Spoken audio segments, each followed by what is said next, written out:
My boyfriend invited me to see the Blue Tears in Pingtan Island. On our 7th anniversary, the night before departure, he called to tell me the flight tickets had to be cancelled. Meng Wan is being harassed by her ex-boyfriend and is on the verge of a breakdown. I need to go and stay with her. Meng Wan was his junior, the girl who always made him sigh and say, "She's so pitiful." This was the third time he had broken an important promise between us for Meng Wan. This time, I didn't react hysterically like the previous 2 occasions. Instead, I calmly asked, "Shen-Che, should we break up?" On the other end of the phone, his impatient chuckle mixed with the noisy singing from the KTV background. "Lin Shi, stop fooling around, will you? This is a matter of life and death, can't you be more sensible? Be good and refund the tickets, I'll take you next year. I promised to make it up to you with something even more romantic." I didn't refund the tickets. The next day, I dragged my suitcase alone and boarded the plane to Fuzhou. He didn't know that this time, I was dead set on breaking up. As for that legendary bioluminescent sea of stars, I no longer needed his company. There would always be someone willing to chase the stars on the ocean with me. When Shen-Che's call came through, I was stuffing the last tie-dyed blue dress into my suitcase. The weather and tide forecasts both indicate that the next few days will be the best observation period for the massive outbreak of blue tears on Pingtan Island. As an art student who grew up in an inland city, my longing for that bioluminescent sea has been sketched countless times on my drawing board. After Shen-Che found out, he once playfully pinched my nose and lovingly promised, "When our 7th anniversary comes, I'll take you there." They say couples who witness the blue tears together will have a love that never fades, just like this glowing sea. The sparkle in his eyes at that moment was brighter than starlight. So, we booked our flights and a prime ocean view homestay 3 months in advance. I scoured all travel guides and crafted a detailed itinerary, pinpointing every photogenic rock and the perfect time for each shot. To capture the most stunning photos, I bought a new camera lens, prepared various white dresses, straw hats, and beach sandals, even practiced countless times in front of the mirror the perfect pose of looking back while running along the shore. Even my dorm roommate sensed my excitement and jokingly asked me, 11:11, are you going to be too excited to sleep tonight?" I was about to answer with a laugh when my phone rang, the screen flashing with the name Shen-Che. I couldn't wait to show him my progress. "I've rented a car and contacted a local guide who promised to take us to the best viewing spots." Before I could finish, he coldly interrupted, 11:11, cancel the tickets, we're not going to Pingtan tomorrow." My heart sank suddenly, as if thrown into an ice cellar, and my voice trembled slightly. Why? Meng Wan is being harassed by her ex-boyfriend, who has serious character flaws. He even sent threatening messages. She's locked herself in her dorm room alone, shaking with fear. "I need to go check on her," I instinctively retorted. She could call the police or ask her counselor for help. What good would calling the police do? Without actual harm done, at most he'd get a verbal warning. She's a girl with such a gentle personality, what if that guy retaliates? On the phone, he seemed to light a cigarette, his voice slightly muffled. 11:11, you've always been the kindest, you'll understand me, won't you? Besides, this counts as acting bravely for justice. You should be proud of me. I looked at my reflection in the mirror, wearing a woven straw hat, face full of anticipation, and suddenly felt an overwhelming sense of irony. This was already the 3rd time Shen-Che had stood me up for Meng Wan. Shen-Che and I were each other's first love. We've been together since high school, a full 7 years. During these 7 years, our relationship has always been seen as a model by others. He remembers all my preferences, prepares hot cocoa in advance during my period, and quietly stays by my side when I hit creative blocks in my painting. After getting into university, even though we weren't on the same campus, our daily video calls never missed a day. We used to walk hand in hand through every corner of the campus, planning a future where we would get married right after graduation. Everyone thought we would make it to the end. But everything changed when Meng Wan, a junior, joined Shen-Che's programming project group during our senior year. At first, whenever Shen-Che mentioned her, he would always complain disdainfully to me. "You're so stupid, can't even remember the most basic algorithm after teaching it 8 times. I really don't know how someone with your brain got recommended admission. Her fashion sense is terrible too, always looking disheveled and unkempt, not a trace of femininity. Later, by chance, Shin-chae learned that Meng Wn came from a poor family. Her parents were divorced, and she had to work part-time jobs to pay for her tuition and living expenses. When talking about her again, his tone carried a hint of sympathy and guilt. She works 3 jobs every day while juggling her studies, spinning like a top. No wonder her mind can't keep up. At the time, I didn't think much of it and even advised Shin-chae that since she had it so tough, as her senior, he should lend her a helping hand wherever possible. I never imagined that this lending a helping hand would become the beginning of the end for our relationship. The first time Shin-chae stood me up for Meng Wn was at a design exhibition that was extremely important to me. That was a piece I stayed up 3 nights in a row to complete, and it made it to the finals. I gave him the guest ticket early, hoping he would come to witness my shining moment. But he never showed up until the exhibition ended, and his phone went unanswered. When I dragged my exhausted body back to the dorm, I finally received his text. Meng Wn had acute gastroenteritis. So I took her to the hospital. My phone died, and I just saw your message. I'm sorry. 11:11. I let you down, but saving someone is as urgent as putting out a fire. You wouldn't blame me, right? Your work, I promise I'll appreciate it properly next time. But there was no next time. It was the graduation exhibition, the most important showcase opportunity of my 4 years in university. But I didn't argue with him, just silently replied with an okay.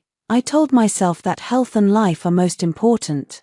And there would be other opportunities if I missed the exhibition. It was only natural for Shin-chae to take his classmate to the hospital. But with the first time came countless others. The second time was at the music festival we had agreed to attend together. He was late by a full 2 hours yet again. The reason was that Meng Wn got into a conflict while saving seats at the library. Someone pushed her, and she was so frightened she could only cry, begging Shin-chae to come and stand up for her. Shin-chae swapped brown sugar water for mediation documents and traded the music festival venue for the campus security office. By the time he finally arrived, the headlining band had already finished their last song. He explained to me, Meng Wan's personality is such that she wouldn't dare talk back even if bullied.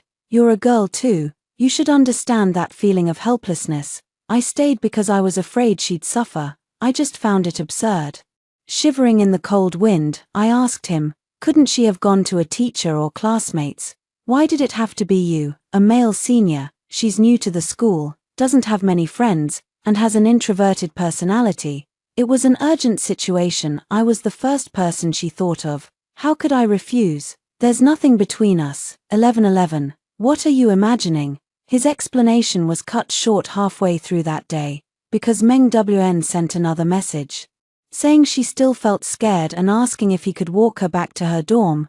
The music festival is over anyway, so I'll take her back first. It's not safe for a girl to walk alone at night. I have to see this through. With that, he turned and walked toward the school gate, leaving me alone in the dispersing crowd. The late autumn night was bitterly cold, and my coat was still in his backpack. I called out to him, wanting to retrieve my coat. But he had already hailed a taxi and waved at me through the window. Don't be upset, little one. I'll come back to cheer you up once I'm done. The car sped away, leaving me alone to walk back to my dormitory with my arms crossed against the cold wind for half an hour. My body was cold, and my heart had completely numbed. That night, I caught a cold and developed a high fever. Shin-chae said he was busy and didn't have time to visit me. At the same time, on Meng Wan's social media account, I saw his figure. He was sitting at Meng Wan's desk, frowning at her computer. Meng Wan's caption read, "The best senior in the world not only stood up for me but also fixed my 4-year-old laptop. This kindness is beyond repayment." I stared at that photo for a long time, suddenly realizing that something between Shin-chae and me had completely changed. In the past, even if I sneezed, he would get extremely nervous. But today, I coughed so badly on the phone, my voice trembling from the cold, yet he didn't notice at all. It's not that he's become insensitive, but all his attention and care have been given to someone else. Almost obsessively, I refreshed Meng Wan's homepage over and over again. My head grew increasingly heavy and dizzy. the fever blurring my consciousness. I buried my face deep into the pillow, pulling the covers over my head. It was at that very moment when, for the first time, the thought of giving up on Shin-chae crossed my mind. In my feverish haze, I drifted into a long, vivid dream. I dreamt of Shin-chae during our high school days, kicking open the door when I was locked inside the equipment room, crying in fear. He held me tightly as I trembled all over, clumsily comforting me, whispering incessantly in my ear. He said so much, but in my dream, only one sentence remained clear. 1111, if I ever make a mistake in the future, give me 3 chances. Okay, at that time, I nodded through tears. Okay, now, 3 chances have been used up, it's time to say goodbye. When I broke up with Shin-chae, he remained silent for a full 5 seconds. Then, he asked me in a tone of disbelief, just because I didn't go with you to see the blue tears, you're breaking up with me. I didn't answer, lowering my head to look at the map displayed on my phone, from our school to Mengwan's dormitory, and then to the KTV where he is now. It's practically crossing the entire city. What Shin-chae hates the most is wasting time on meaningless commutes. It turns out he could also willingly rush around for someone else's sake. Can you stop being unreasonable? She's genuinely in danger, I can't just ignore it. The blue tears aren't going anywhere. Can't we go next year? He sighed, softening his tone as if coaxing a petulant child. Little ancestor, be good and cancel the flight tickets. I crouched on the floor, pulling that blue dress out of the suitcase, feeling nothing but utter absurdity. You'd willingly cross the entire city just to comfort Meng Wn. But over here, cancelling flights and homestays costs me over 2,000 yuan just in fees. Unexpectedly, he suddenly laughed on the other end of the phone. Little moneygrubber. So you're actually worried about the money? What does this amount mean to us? But it's different for Meng Wn. Her sense of security can't be bought with money. Coming from her kind of family, she's fiercely proud and stubborn. Unwilling to easily accept financial help from others. If I don't go this time, she might be left with psychological scars and never recover for the rest of her life. Although Shin-chae wasn't standing before me, I could vividly picture his expression as he spoke those words, his brows slightly furrowed, lips pressed tightly together, with unmistakable pity and righteousness shining in his eyes. A dense ache spread through my chest as I coldly retorted, if she refuses help from others, then isn't you accompanying her to karaoke right now also helping her? Shin-chae's patience seemed to be exhausted in an instant. Lin-shi, what exactly are you trying to say? Is it just about the refund money? I'll give you double, okay? Is there any need to speculate so maliciously about a poor girl behind her back? From childhood till now, this was the first time Shin-chae had spoken to me in such a harsh tone. My hands, busy packing my luggage, suddenly froze.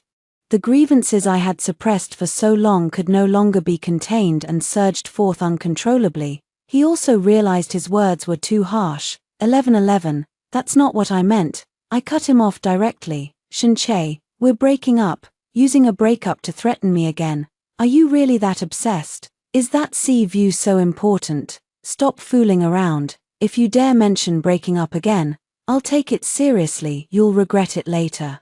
I took the couple's sun protection suit out of the box and said word by word, I am dead serious. We are over. He seemed to be both amused and frustrated by my stubbornness. Fine, over it is. The call ended, and the dorm room fell into complete silence, with my roommates cautiously glancing at me. One of them asked softly, 1111, so, are you still going to Pingtan? Go, why not go? The travel plans are all set. Can't I travel without him? I lowered my head and continued packing silently. I'm about to see the sea I've been longing for, so why does my heart feel so heavy, as if weighed down by a boulder? At that moment, the phone screen lit up. It was a video message from Jiang Yi, Shin-chae's roommate and our mutual friend. Puzzled, I tapped open the video. The footage was shaky, clearly filmed secretly. Shin-chae stood with his back to the camera, playing dice with a few friends. A guy asked him, Bro Chae, Lin-shi is about to break up with you. And you still have the mood to drink here? Shin-chae didn't even turn his head, answering nonchalantly, it won't happen. 1111 is just throwing a tantrum. She's jealous. Don't I know her? a paper tiger, tough on the outside but weak inside. Just give her the cold shoulder for a couple of days, and she won't be able to take it. She'll definitely come crawling back to me begging for reconciliation." Another guy asked, "Aren't you afraid she might really go to Pingtan alone?" "Impossible." Shunche's tone was so firm it sounded like he was stating a fact. "She's so timid and gets lost easily. She can't take a step without me. How could she possibly go to such a faraway place alone? Besides, she's so into looking good. Without someone to take photos for her, what's the point of going?"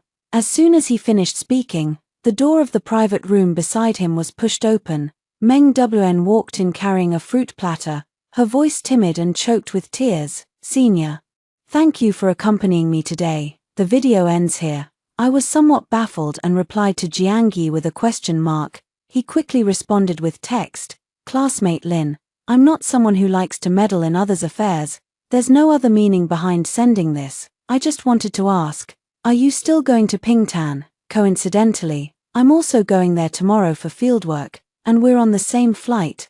Plus, I'm into photography, DSLR, drone, underwater camera. I've got all the gear. If you don't mind, would you like to team up as temporary travel buddies?" Among all of Shunche's friends, Jiangyi and I were the least familiar. He was a prodigy in the architecture department, rumored to come from a prominent family, the kind of person truly favored by fate. We met in a general photography class. At the time, I only thought this guy seemed aloof and distant, with an extraordinary aura, as if he had stepped out of a manga. Not long after that class, Shunche told me that Jiangyi was too aloof and didn't fit in with others. He never participated in any group activities organized by the department. The only time I saw him at a gathering was during Shunche's dormitory social event, where everyone brought a partner. Jiangyi was the only one who came alone. Amidst the lively atmosphere of couples around him, he sat quietly in the corner, standing out awkwardly. That was also the time when we added each other on WeChat.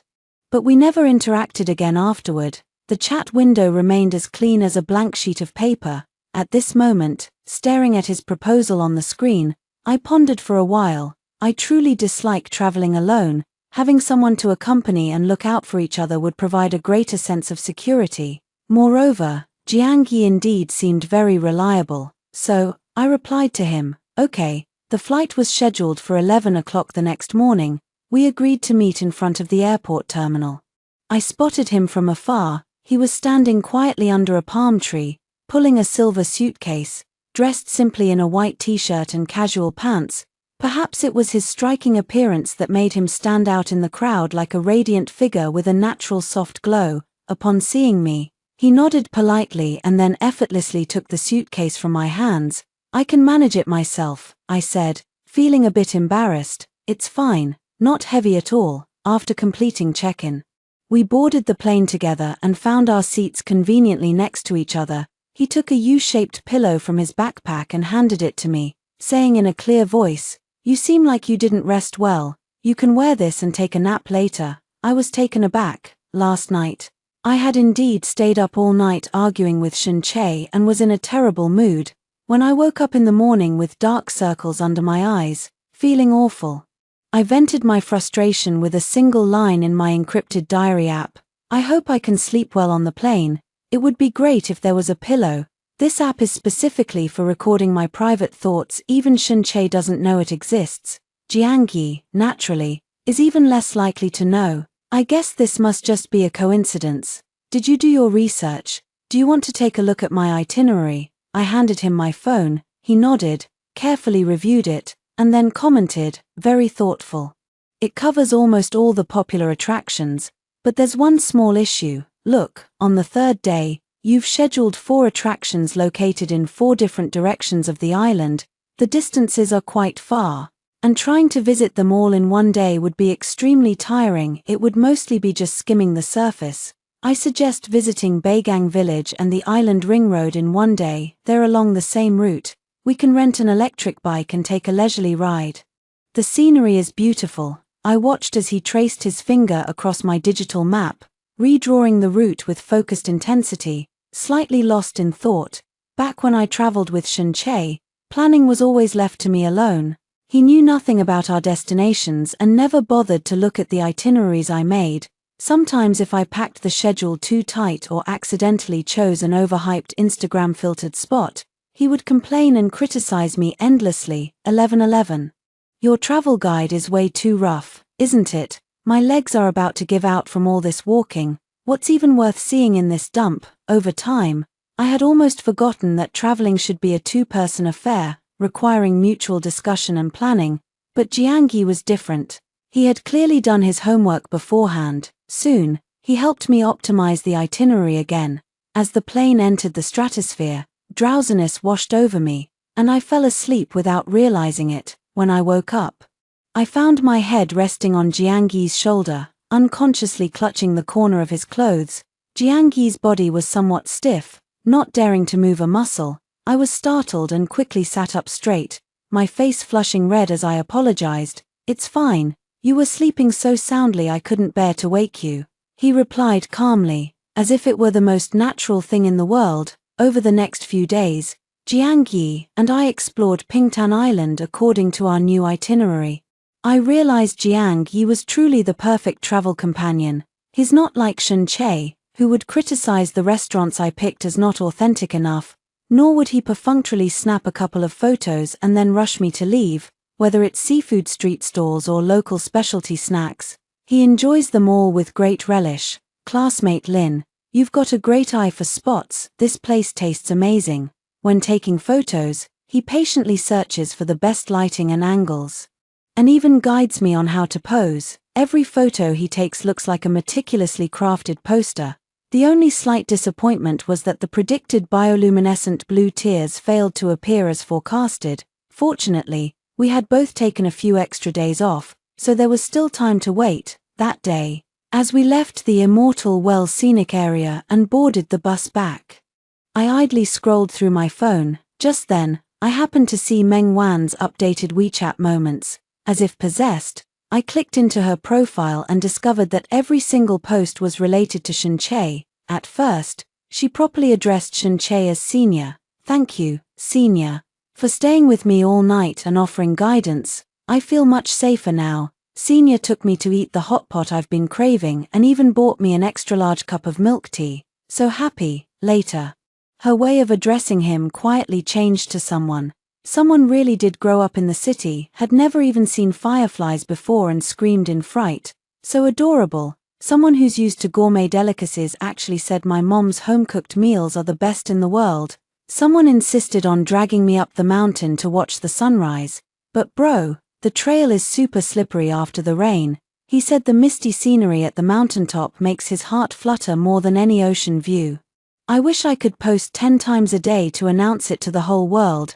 Didn't she say she was on the verge of breaking down from harassment? She seems happier than anyone else to me. Just as I was about to turn off my phone, I saw Jiangyi beside me suddenly shove his phone in front of me. Classmate Lin, I'm not one to stir up trouble, but I think there are some things you deserve to know. What Jiangyi showed me was a chat log from his computer science department's dorm group. A roommate tagged Shen-Che, "How's the trip going?" Shen-Che replied, "Not bad. Though the countryside conditions are a bit rough, the air is fresh and it's quite relaxing." Another roommate asked him, "Has your Lin-She contacted you? She might have really gone to Pingtan. I haven't seen her on campus these past 2 days." Shen-Che sent a dismissive emoji. "She wouldn't dare. With so many major courses, it's normal you haven't run into her. I'm not reaching out this time. She needs to learn her lesson so she stops throwing around the word breakup so casually." Brother Che, aren't you being too confident? Lin-She is so beautiful. What if someone tries to steal her away while you two are fighting? Shen-Che's reply was dripping with arrogance. "You're underestimating her feelings for me. But seriously, it's been almost a week without contact. She's probably hiding in her dorm room crying by now. After I finish watching this movie with Meng Wan, I'll give her a call and offer her a way out." Those rigid, square-shaped words pierced my eyes like needles. Sharp and painful. I lifted my head and looked at Jiangyi. "So, what are you trying to say?" "Nothing much. I just think Shen-Che, as someone with a girlfriend, has boundaries that are too blurred with other women. I'm not trying to stir things up. I just want to confirm, someone who casually escorts other girls home and even stays overnight at their place, you wouldn't consider getting back together with him, would you? When he reached the last sentence, his tone hesitated, carrying a hint of barely noticeable nervousness beneath his careful words. No, I answered firmly. He said nothing more, took back his phone, and a faint hint of a smile seemed to flicker in his eyes. The journey back from the scenic area to the homestay was long. After days of traveling, I was genuinely tired and dozed off again on the bus without realizing it. My phone, placed in my coat pocket, nearly slipped out, but luckily Jiangyi caught it swiftly with quick reflexes. Half asleep, I was abruptly awakened by the urgent ringing of my phone. The bus was crowded, and Jiangyi sat so close to me that I could clearly feel his body suddenly tense up. The ringing persisted stubbornly for a long time before he finally whispered to me, "Classmate Lin. It's Shun-Che calling. Are you going to answer it?" I shook my head. I'm too exhausted. Just want to lie in bed and sleep soundly, not willing to waste any more energy on Shun-Che. Then should I answer it for you? He suddenly asked. I was so sleepy my brain was almost shutting down, momentarily failing to grasp the deeper meaning behind his words. By the time I realized what was happening, he had already swiped to answer the call. Shun-Che's familiar, lazy voice came through the receiver.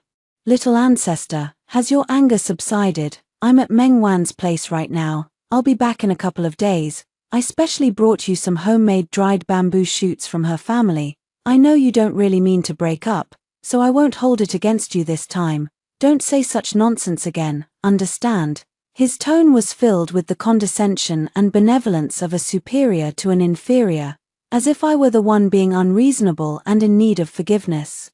I just found it laughable and disgusting. Jiangyi waited patiently for him to finish before speaking unhurriedly. "Excuse me, are you looking for classmate Lin?" The other end of the phone suddenly fell silent. 3 seconds later, Shun-Che's voice abruptly rose, filled with vigilance and astonishment. "Jiangyi, where's 1111? Why do you have her phone?" "You mean Lin?" Jiangyi tilted his head slightly, glancing at me pretending to sleep with my eyes closed.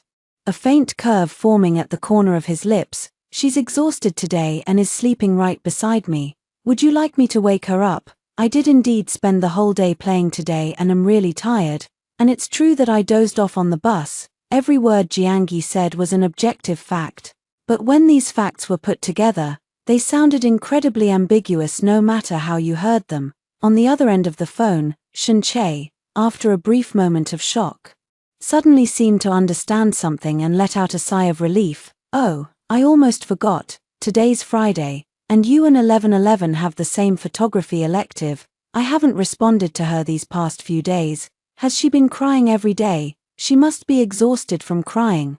That's just how she is. She gets sleepy whenever she cries. Let her rest her head on the desk for a bit. I'll call her later." I didn't expect him to react like this. Jiangyi also seemed momentarily stunned. After a pause, he chuckled softly. "You really trust her that much?"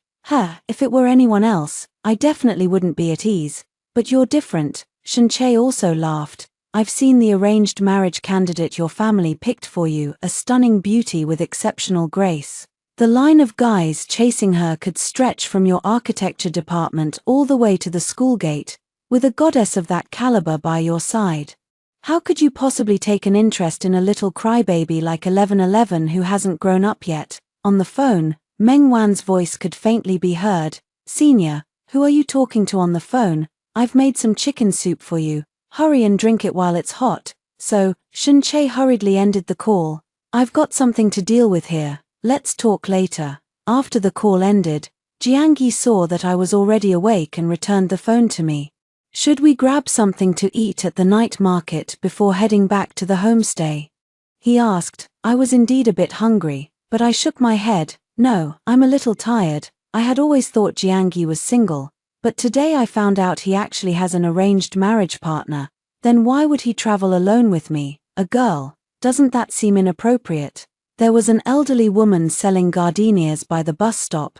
Jiangyi bought a string of them and handed it to me. "They're my favorite flowers." But this time, I didn't take them. On the way back to the guest house, the more I thought about it, the more inappropriate his behavior seemed. I've always believed that people in relationships should proactively maintain distance from all members of the opposite sex. This is the most basic form of responsibility and respect, so I instinctively put some distance between him and me. Thinking about the upcoming itinerary, it's probably better to explore alone.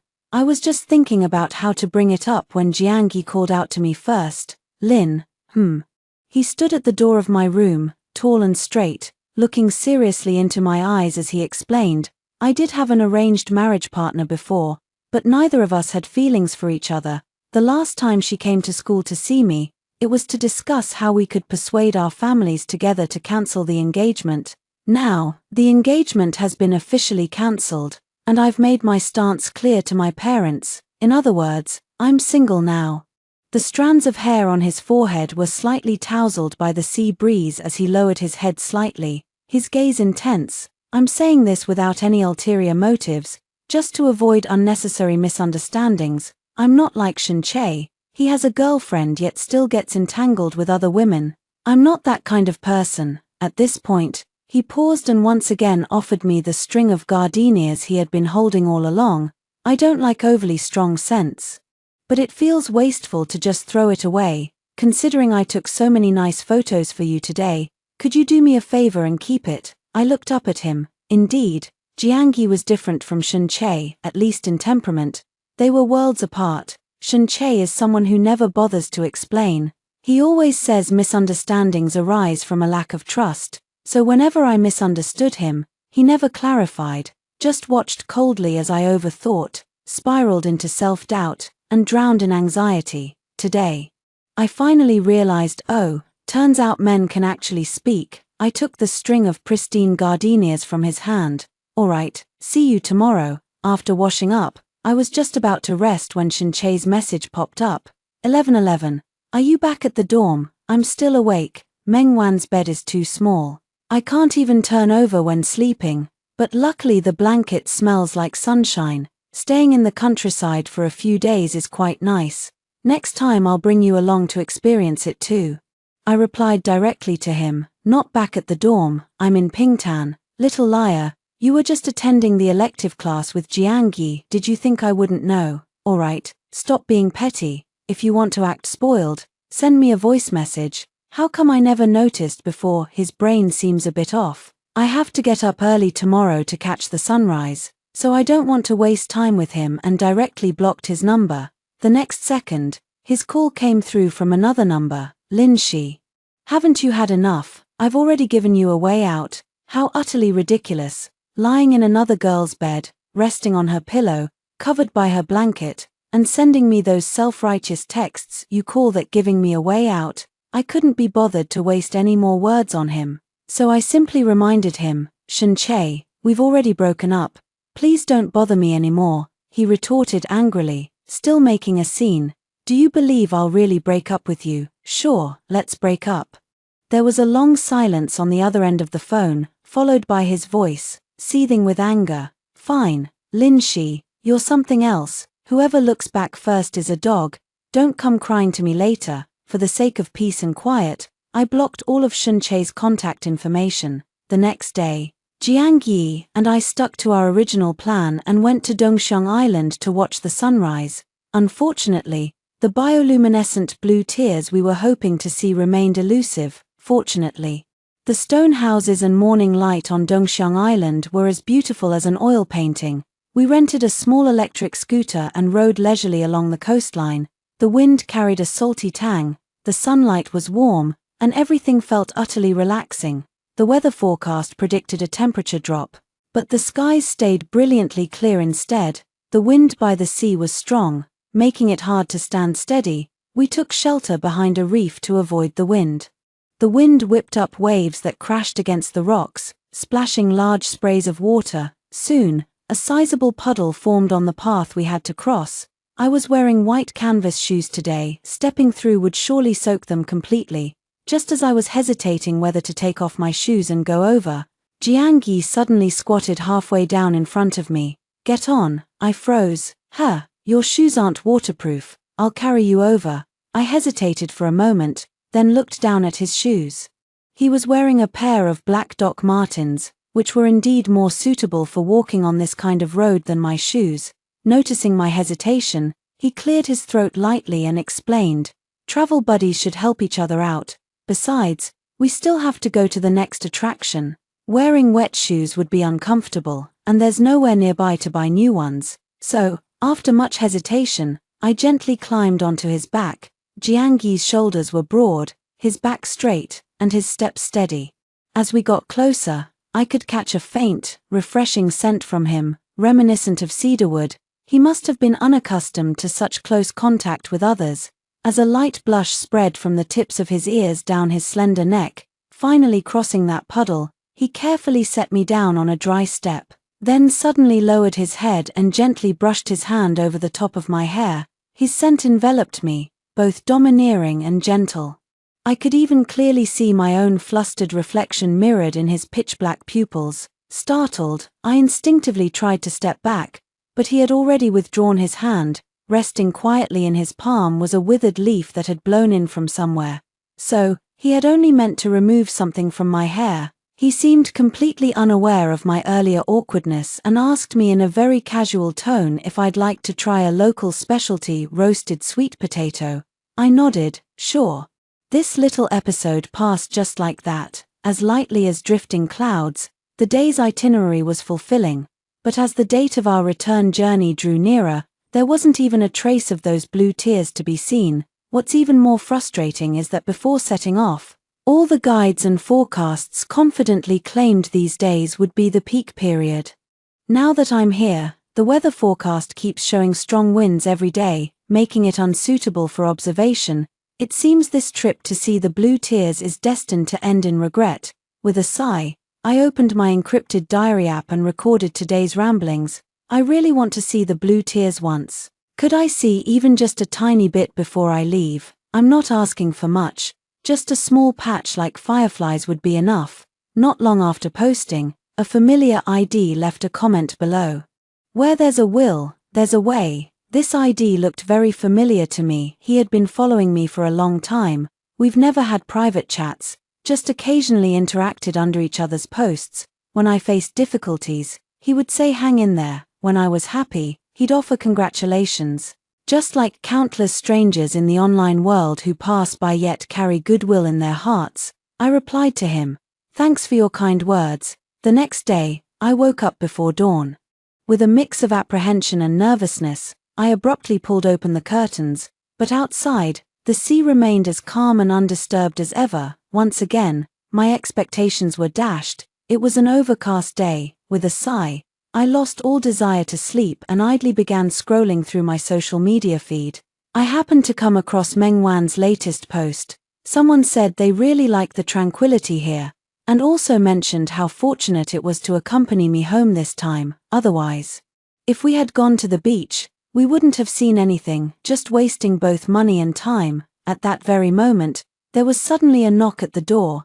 Jiangyi was standing at the doorway, a hint of amusement in his eyes, urging me to get up. I looked at him blankly. This early? Wasn't our plan today to sleep until we woke up naturally? But he said, "Yes, I'm taking you to see the blue tears. Remember to wear an extra jacket, it's windy by the sea." Jiangyi took me to the pier. We boarded the earliest ferry to another small island.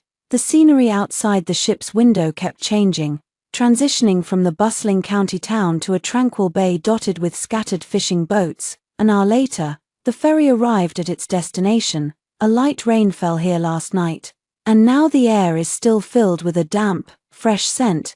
Jiangyi contacted a local fisherman to take us out to sea. The small fishing boat rocked on the waves, and my heart swayed with it, both eager and afraid of disappointment once again. But the fisherman was confident. "Don't worry, there'll definitely be some today. I've got decades of experience." The ship sailed away from the harbor and ventured into a pitch-black expanse of sea. All around was silent, save for the roar of the engine. Just as I was about to give up, Jiangyi suddenly pointed in a direction and whispered, "Look." I followed his gaze. On the calm sea surface, a faint blue band of light suddenly appeared, like a startled fluorescent dragon winding its way through the water. Then, more and more blue light spots emerged from the seabed. They rose and fell with the waves, flickering, converging into a flowing galaxy. The oar sliced through the water, stirring up a dazzling ripple. As if shattering the entire Milky Way, my chest heaved violently, trembling with excitement to the point of being almost speechless. I didn't even bother to take photos. Just leaned over the ship's railing, gazing mesmerized at this dreamlike scene. It was so beautiful, breathtakingly so, making all the previous waiting and disappointment feel compensated in this very moment. The sea breeze tousled my hair as Jiangyi stood silently behind me, using his camera to capture every frame of me alongside this starry sea. Every time we took photos before, he would always guide me, but today, he just quietly snapped photos from the side, after watching the blue tears. We found a small restaurant on the island and ate the freshest seafood noodles. After dinner, the sea mist gradually dissipated.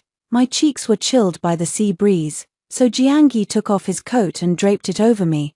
This unexpected journey chasing the tears fulfilled all my fantasies about romance. Memories of the blue-eyed demon finally came to life vividly at this moment. Before leaving the island, Jiangyi seemed to hesitate about something. Looking around, it was the off-season for tourism. With very few visitors on the island, only an old man was sunbathing by the pier. He pondered for a moment, then suddenly turned to me and asked, "Lin, could we take a photo together? Just as a keepsake, taking a photo together while hanging out is perfectly normal." I smiled and nodded. His eyes instantly lit up, as if stars had fallen into them. He quickly walked over to the elderly man, handed him the camera, and asked him to press the shutter. The old man was quite enthusiastic and even took the initiative to become an action coach. "Hey, why stand so far away? Get closer. Yes, yes, be more passionate. You young people dating, what's there to be shy about? Ah, this pose is perfect. Hold still." A flurry of actions fierce as a tiger. But the elderly man's eyesight wasn't sharp. He struggled with the focus for quite a while. The carefully posed positions grew stiff, and in the end, what was captured was Jiangyi and me exchanging a smile, a moment tinged with both helplessness and slight awkwardness. The sea breeze blew past, gently tousling our hair, with the sparkling ocean as the backdrop. Both our cheeks were flushed red, tinged by the sea wind. As I boarded the return flight, I couldn't help but feel this trip had been as perfect as an unreal dream. Yet Jiangyi seemed somewhat lost in melancholy. Perhaps it's because the trip is coming to an end. And it's inevitable to feel a bit down. Just like when we arrived, he took my suitcase without hesitation and insisted on seeing me to my dormitory first. As I was about to go upstairs, he cleared his throat and suddenly asked me, "Lin, as a travel companion, what do you think of me?" "You're great." "A perfect score." He tentatively asked another question. "Then, next time if you want to go somewhere, could you invite me along? I really enjoy traveling too." I nodded politely with a smile and agreed. Back at the dorm, I shared the local specialties I brought back with my roommates. One of my roommates had just returned from outside and couldn't wait to rush over to me as soon as he saw me. 11:11, you wouldn't believe it, just now in the cafeteria. It was beyond ridiculous. Like absurdity opening the door for absurdity. Utterly absurd. I saw Shinche eating with that junior girl from his department, laughing and chatting away. "Since you've already broken up." I didn't want to bother with him and was about to walk right past, but he actually called out to me. He asked me, "Have you been hiding in your dorm crying these past few days?" As I unwrapped the local specialty snacks, I asked her, "What did you say?" I said, "What the hell are you crying for? You went to Pingtan for fun, posted on your social media, living your best life. And guess what? He insisted that I was acting with you to deceive him. Saying things like, if you realize your mistake, you should go to him yourself. He's magnanimous and won't really break up with you. Perhaps we've been together for too long, so long that it gave him the illusion that I couldn't survive without him." Looking at that familiar name in the blacklist, I didn't have the slightest thought of unblocking him. This is the longest period of silence between Shinche and me in all the years we've known each other. Yet we inevitably met again, right in my own home. My father and Shinche's father are lifelong friends and business partners. Our mothers have also been close friends for many years, so regular family dinners between the two households had become a tradition. That day, My mom called saying she had something important to announce and insisted I come home for dinner. As soon as I pushed open the front door, I saw Shun-Che sitting on the sofa, at the long dining table. There were 6 seats in total, the other 5 people were already seated. Leaving only the empty spot next to Shun-Che, I had no choice but to sit down. As soon as Shun-Che saw me, he immediately leaned in and whispered, 1111, it's been a week since I last saw you. Your face seems a bit rounder. Did you cry so much it got swollen? It wasn't from crying. It was because Pingtan's seafood was so delicious that it fattened me up. I couldn't be bothered to respond, but he continued cheerfully on his own, little ancestor, has your anger subsided enough by now? I had someone by that camera you've been eyeing before, I'll give it to you in a bit, and, didn't you want to see the blue tears? I found you a better spot. Mengwan's family lives by the sea. In summer, their village's beach is covered with blue tears, much more spectacular than Pingtan's, and without the crowds. When summer break comes, I'll take you along when I drive her home. I promise you'll see your fill. I lifted my gaze, looking at him calmly. No need. I don't want any unnecessary ties with an ex. Before I could finish, the elders at the dining table abruptly shifted the conversation, steering it toward Shun-Che and me. Speaking of which, both of these kids are about to graduate. Shouldn't we start planning their wedding? Shun-Che's mother smiled warmly. The young couple's relationship has always been stable, and 1111 is practically my own daughter. I've watched her grow up since she was little. How about we pick a good date and hold the engagement party first? It was only then that I belatedly realized what my mom meant by something important. What about you? 1111, any thoughts? Would you prefer a Chinese-style or Western-style engagement party? Shun-Che's mother looked at me expectantly. Father Shun also nodded in agreement. Right, this kind of matter must be decided by our leading lady. In an instant, everyone's gaze was fixed on me. My parents' eyes were filled with eager anticipation. Under the table, Shun-Che gently nudged my foot and whispered a reminder. 1111, it's okay to be upset, but don't throw tantrums in front of the elders. They'll worry, and if it escalates, it'll be hard to handle.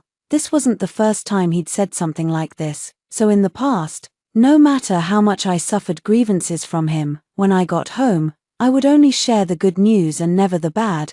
But this time, things are different.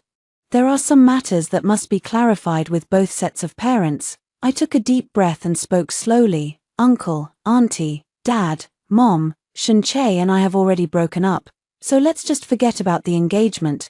My words were like a stone thrown into a calm lake, instantly stirring up countless ripples. The one who reacted most intensely wasn't the elders, but Shun-Che. He suddenly stood up, frowning and glaring at me angrily. Lin-Shi, haven't you caused enough trouble?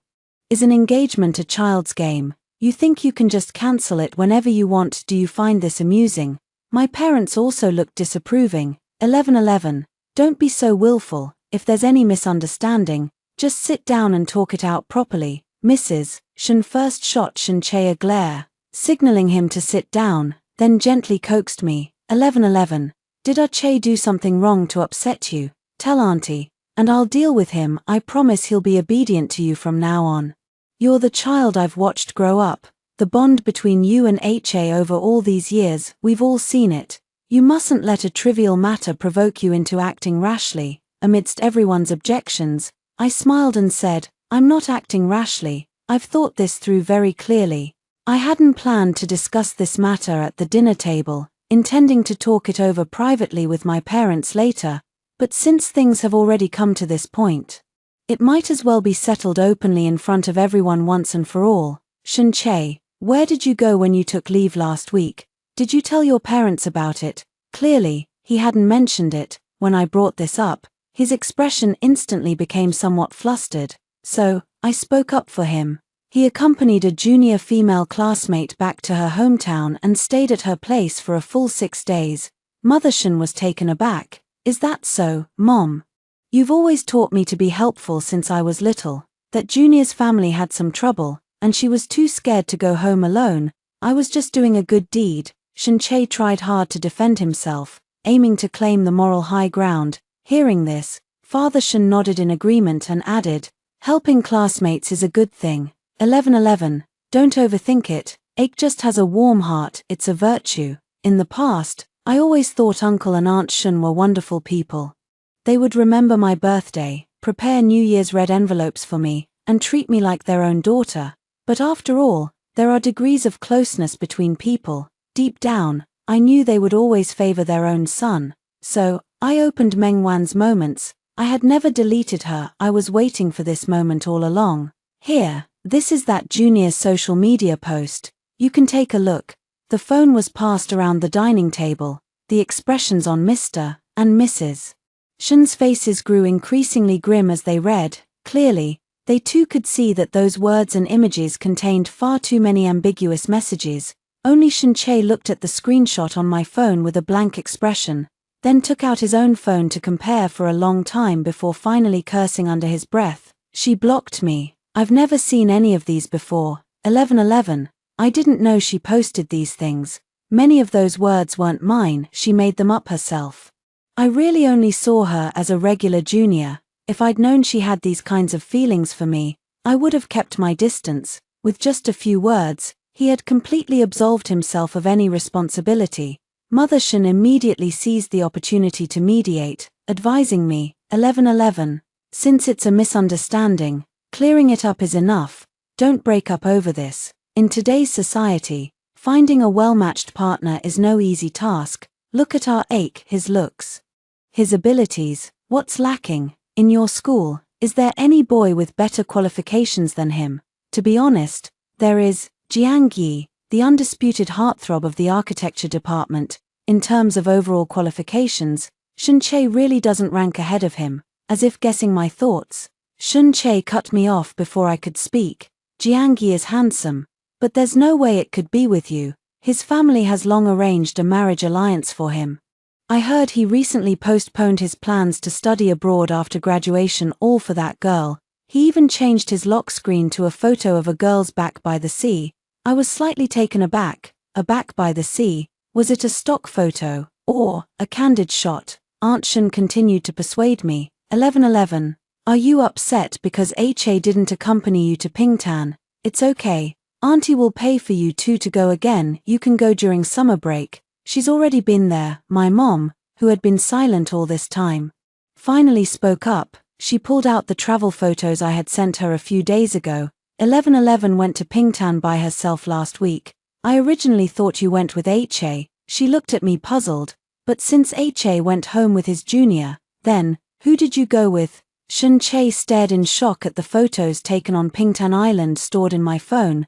Then, looking at me with disbelief, you didn't refund the ticket, refunded yours, not mine. No wonder my roommate said they didn't see you at school. Then why did Jiang Yi that day? Halfway through his sentence, as if suddenly realizing something, his eyes widened sharply. So, the person who went to Pingtan with you was Jiang Yi. I nodded. That day on the bus, I was exhausted from playing and fell asleep. It was him who answered the phone for me. From beginning to end, I never lied to you. His expression shifted from initial shock to anger. You went on a trip alone with a guy. So he also knew that traveling alone with someone of the opposite sex was inappropriate. So he stayed at a member of the opposite sex's house for a whole week without any guilt. Is there a problem? Before leaving, I clearly told you we were breaking up. A single woman traveling with a single man, is there any moral issue with that? In the end, the meal ended unhappily. Because of my insistence, all the plans made by both families fell through. Shun-chae, who had always been calm and confident, finally panicked. Do you really want to break up with me? When I was in love, I always thought breaking up was the biggest deal in the world. Every time we had a Cold War, I would be so upset that I couldn't sleep all night, eagerly waiting for him to make the first move. But when that day finally came, I suddenly realized that in this world, no one is truly irreplaceable to another. Cutting ties when necessary. Life, after all, goes on just the same. I looked at him and said softly, can you bear to part with it? In the past, after family dinners, Shun-chae would always walk me back to school. But this time, I walked back alone. As I walked, I vented my frustrations in my encrypted diary app. We were so busy arguing that we didn't even finish dinner, wasting a whole table of delicious dishes. I've decided if there's a next time, I'll make sure to eat my fill before starting an argument. I'm craving dessert, mango pomelo sago and sea salt mill crepe. I walked slowly, hoping the cool night breeze would dispel the gloom in my heart. After seeing Meng Wan's social media post, my parents were utterly disappointed with Shen-Che. Our engagement was officially called off. 7 years of relationship finally came to an end. Emotions surged within me like an overturned pallet, complex and bittersweet.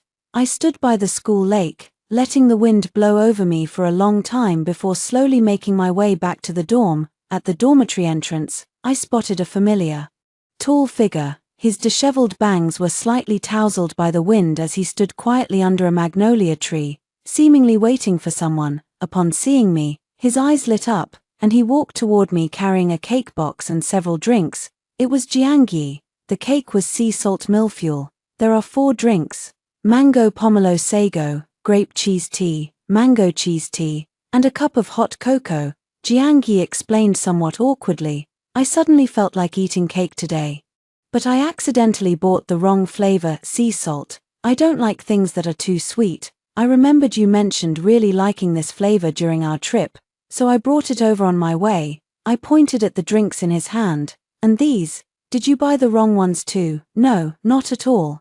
The streetlight stretched his shadow long, and he pursed his lips slightly. I had a prepaid card at the milk tea shop on campus, and today was the last day to use it. If I didn't spend it all, it would expire. So I bought a lot at once. This excuse was full of holes, but I didn't call him out on it, just thanked him. Well, thank you then. How much do I owe you? I'll transfer it to you. He paused for a moment, then quickly shook his head. No need. If you don't take them, I won't be able to finish them all either. I should be thanking you for helping me solve this problem. Afraid I might refuse, he shoved everything into my arms all at once, then turned and hurried away. There were exactly 4 drinks. 1 for each of me and my roommates. Among them was the mango pomelo sago I had been craving the most. I stared at his figure disappearing into the night, lost in thought. Suddenly, it struck me that my encrypted diary app was like a wishing well. I had previously wished to snag a ticket to a popular art exhibition, and although I didn't manage to get one myself, a classmate who couldn't attend transferred hers to me at the original price, even earlier. I participated in a photography competition and wished to win a prize. Though I didn't end up winning, the organizers specially awarded me a most promising talent prize, and the reward was an instant camera I had been longing for. All of this seems too fortunate, so fortunate that it feels somewhat abnormal. After that day, Shen-Che began adding me as a friend over and over again. I've never passed even once, so he waited for me downstairs at my dorm every single day. I looked at him with some annoyance. Have you ever heard the saying, a decent ex should vanish completely from the other person's world, as if dead? He just stubbornly shook his head. 11. How can you just let go of 7 years of feelings so easily? Humans are such strange creatures, taking things for granted when they have them, only to regret deeply after losing them. He even tried to sow discord. Don't be fooled by Jiangyi. Someone like him, born with a silver spoon, is just seeking novelty and playing around. I was straightforward with him. Jiangyi isn't the reason we broke up, and besides, I'm not even with him. He came to see me so frequently that he even drew Meng Wan's attention. I had met Meng Wn once before when I accompanied Shen-Che to his project team's dinner gathering. Back then, she was timid and insecure, wearing old clothes that had been washed until they faded, speaking in a voice as soft as a mosquito's hum, and seemed like an easy target for bullying. A few guys in the project team kept pressuring her to drink. I couldn't stand it anymore, so under the table, I quietly nudged Shen-Che's hand. Shen-Che immediately understood and shielded her from all the drinks. At that moment, the little girl huddled in the corner suddenly raised her head, her eyes shining astonishingly bright. Yet the Meng Wn before him now was entirely different. She wore delicate makeup and a beautiful white dress, proactively stepping forward to pull Shen-Che's arm, urging him to go to the lab. Senior, my program has another bug. In the past, Shen-Che would have agreed without hesitation, but this time, he impatiently shook off her hand. If there's a bug, can't you ask your advisor? Why come to me? Meng Wn came 3 times in a row, and each time he drove her away. by the third time, she finally snapped.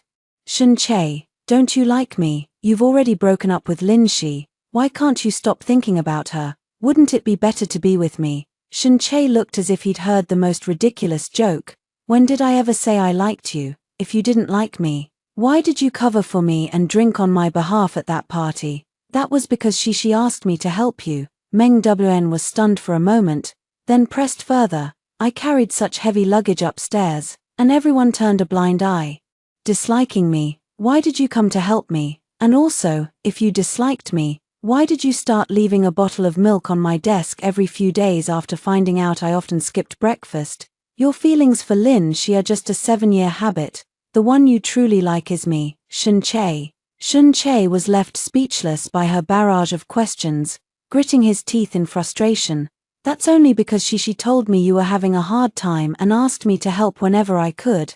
As for the milk, I never put it there. She brought it for you when she came to the lab to see me. Meng Wn seemed unprepared for this answer, freezing in place. After a long silence, she looked up at me in disbelief, her eyes instantly reddening. Actually, Shin-chae's words weren't entirely correct. His initial kindness towards Meng Wan did indeed stem from me, but the subsequent developments had long since deviated from the original path and were no longer under my direction. I wouldn't dare claim whether Shin-chae eventually fell in love with Meng Wan, but I'm quite certain his heart had wavered and drifted at some point. If there's even a hint of wandering thoughts, this man is no longer worth keeping. I was in a hurry to get to class and couldn't be bothered to continue arguing with them. Today, my wishing well worked its magic again. I mentioned on the app that I wanted to try the newly opened spicy hot pot place near campus. But my roommate ended up standing me up last minute. I posted a status update, hoping for a hero to come rescue me and help me finish this massive portion of hot pot. 15 minutes later, Jiangyi happened to pass by and naturally ended up having dinner with me. During the meal, he kept talking to me about the starry skies of the northwest. He said the U-shaped road in Qinghai is breathtaking, with vast deserts stretching beside it. At night, you can see a dazzling Milky Way. More spectacular than any ocean. Everything was fine when we parted ways. He said he'd send me some scenic photos of the northwest after he got back. Yet less than an hour later, something happened to him. Shin-chae got into a fight with him. A video of Shin-chae and Jiangyi fighting in the school's grove was quickly posted on the campus forum. My roommate forwarded it to me immediately. When I first heard the news, I was a bit worried. Shin-chae has been practicing sonda since childhood and is said to have won awards. Although Jiangyi looks tall and straight, his demeanor is refined and scholarly, not someone who seems like he'd be good at fighting. But when I finished watching the video, I breathed a sigh of relief. The two of them were roughly split 40-60. Shin-chae was the 40, Jiangyi was the 60. I faintly heard Shin-chae desperately shouting my name in the video. This matter ultimately started because of me. I couldn't just sit back and do nothing, so I rushed over. By the time I arrived, the fight was nearly over. Jiangyi was practically overpowering Shin-chae. Shin-chae was so furious he started cursing. If it weren't for you, this despicable person, how could 1111 possibly break up with me? It's all because of you. Jiangyi had always been gentle and polite in front of me. This was the first time I'd seen him like this. He rolled up his sleeves, lifted his chin, his gaze icy, his expression defiant.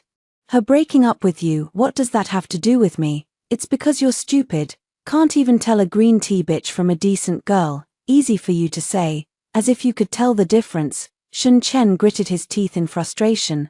Jiangyi, however, simply responded with a calm hum, adding, I can, because, so am I. Then, the two of them started wrestling again.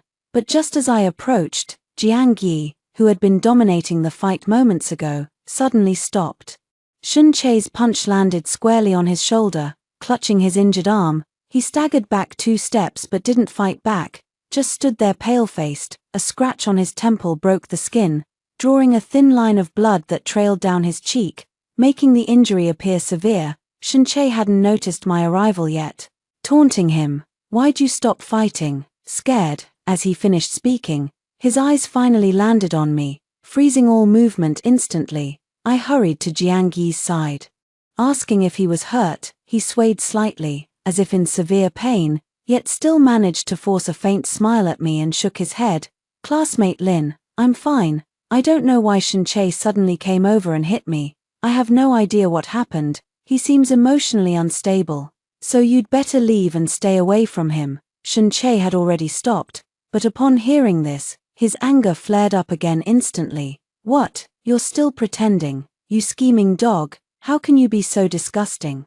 Just as a second fight was about to break out, fortunately, the counselor arrived in time and took both of them to the infirmary.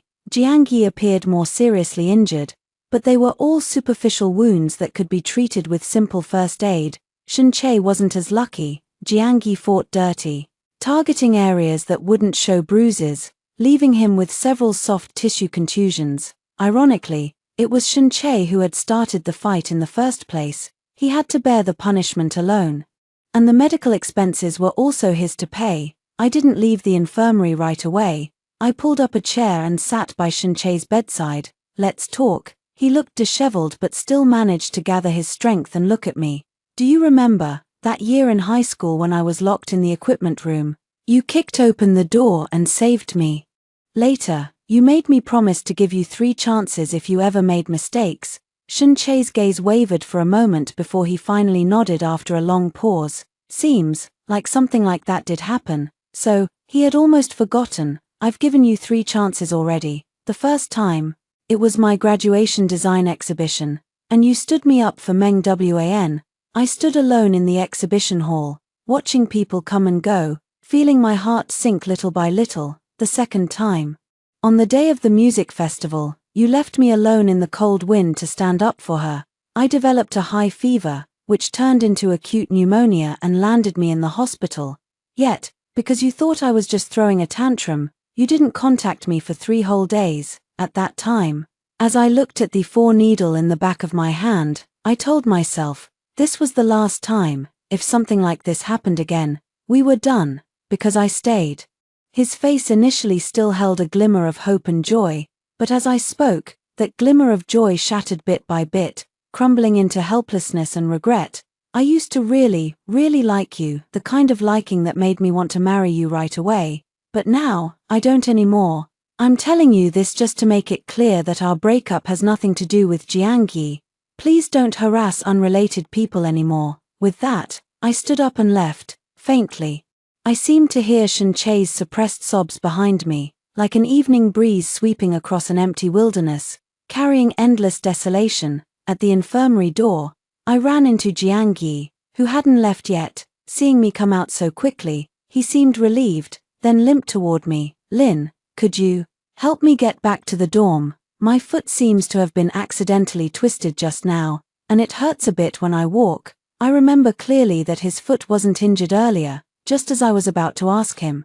The counselor enthusiastically walked over and volunteered to take Jiangyi back to the dormitory, so I returned to the dormitory alone, open that encrypted diary app, look at that familiar ID that's been interacting with me all along, and for the first time, I clicked open the private chat window with him. Still awake. Clearly, the other person wasn't asleep, responding almost instantly. Not yet. What's up? The tone was so familiar, as if we were old friends who had known each other for years. Counting back, he and I have indeed known each other for 4 years. I remember our first interaction was when you posted a status saying you felt the future was bleak and life seemed meaningless. When I came across it, I thought you might be having dark thoughts, so for an entire month, I left you comments every day asking how you were doing. The other person might be somewhat puzzled as to why I suddenly brought up such distant memories, but still patiently indulged me in reminiscing. Yes. You even encouraged me, saying I could cultivate a hobby, like photography. Following your suggestion, I bought my first camera and gradually grew to love capturing the world through the lens. Come to think of it, I'm really grateful to you. I stared at this message for half a minute, typing and deleting words in the chat box repeatedly, until finally, all that remained was a single sentence. Do you like me? The reply came quickly, yes, so I sent another message. Jiangyi, do you like me? Just moments ago, responses were instant, but this time, the other side of the chat fell into prolonged silence. I waited a full 3 minutes, But he never replied to me again. Indeed, when people hide behind anonymity, they can be utterly reckless, but once the mask comes off, they become timid and hesitant. After another long while, he cautiously sent a question mark. How did you know? Because you left too many clues. I think some things are better said face to face. I really appreciate your affection and companionship all this time, but I just got out of a relationship not long ago. I feel that jumping into another relationship immediately after a breakup is irresponsible to myself and disrespectful to the other person. I need some time alone to properly adjust myself and make sure I'm not starting a new relationship hastily just because I'm lonely. A moment later, Jiangyi sent me a voice message. His voice was pleasant, clear, and cool. Like the sea breeze of Pingtan Island, carrying a hint of saltiness and a touch of tenderness. I understand, and I know I shouldn't push you, but 1111, you're just too wonderful. I waited so long for you to break up, and I'm afraid that if I'm even a step late, someone else might take you away. I'm in no hurry. You can take your time to adjust, however long you need. I'll wait patiently, it's worth every moment. And, 1111, I truly, really like you. After hanging up the phone, I slept a long overdue good night's sleep. Jiangyi and I developed a subtle relationship somewhere between friends and lovers. We would occasionally meet to talk about photography, design, the sea in Pingtan, and the starry skies of the northwest. As for Shun-Che, after clearing the air that day, he never came to see me again. The relationship between our parents wasn't greatly affected either. When we met again at banquets, we simply nodded calmly in acknowledgement. However, Shun-Che's condition remained poor. He visibly lost weight at an alarming rate, and the sparkle in his eyes faded. Mrs. Shun once tried to mediate our reconciliation, but I firmly refused each time. She even asked my parents to persuade me, but they declined as well. Let the children decide their own affairs, they said. The days passed peacefully, and I wholeheartedly looked forward to the arrival of the graduation trip. But before graduation, I suddenly received an anonymous apology letter. Chapter 15. The letter bore no signature, yet from its contents, it wasn't hard to guess that it was written by Meng Wn. I once thought I liked Shun-Che, so I tried every means to create a rift between you two. Later I realized that what I craved was merely the kindness reflected onto me through him, kindness that originally belonged to another girl. So, I'm sorry, I believe that truly unbreakable bonds cannot be shaken by anyone's attempts to drive a wedge between them. So in the end, it was Shun-Che and my relationship that had problems from the start. Later, graduation season arrived as expected. Jiangyi and I once again embarked on a journey together. We didn't go to the northwest. Instead, we went to the seaside again. This time, we went to Wujiju Island in Sonya. To look beautiful when going out, I bought a new maxi dress, beach shoes, sun hat. Standing in front of the dormitory mirror, I tried on different outfits over and over again. On that small island hailed as China's Maldives, we dived into the sea, dancing with colorful schools of fish, and finally saw the legendary coral reefs beneath the waves. Jiangyi took out 2 small message bottles from his waterproof backpack and handed one to me. I smiled at him and handed my phone over to him. Take a look at my new wallpaper, isn't it nice? He took the phone, turned on the screen, and then froze completely. The new phone wallpaper was that group photo we had taken at Pingtan Island Pier, the one we asked that old man to snap for us. 2 people with cheeks flushed red by the sea breeze are grinning foolishly at the camera. Jiangyi, do you like me? He said. I do. Some tourist playing by the beach had a song blaring from their speaker, who knows which one it was. I want to watch the May sunset with you, and see the June morning glories. The lyrics felt oddly fitting. I turned my head to look at him. Then, don't just be my travel buddy anymore. How about, we start a relationship that never ends? The afterglow of the sunset dyed the entire sea into a gentle shade of orange-pink. Jiangyi reached out his hand towards me, gripping mine tightly. In a daze, I seemed to hear the waves beside me whispering softly, with the starry sea as witness, love is eternal.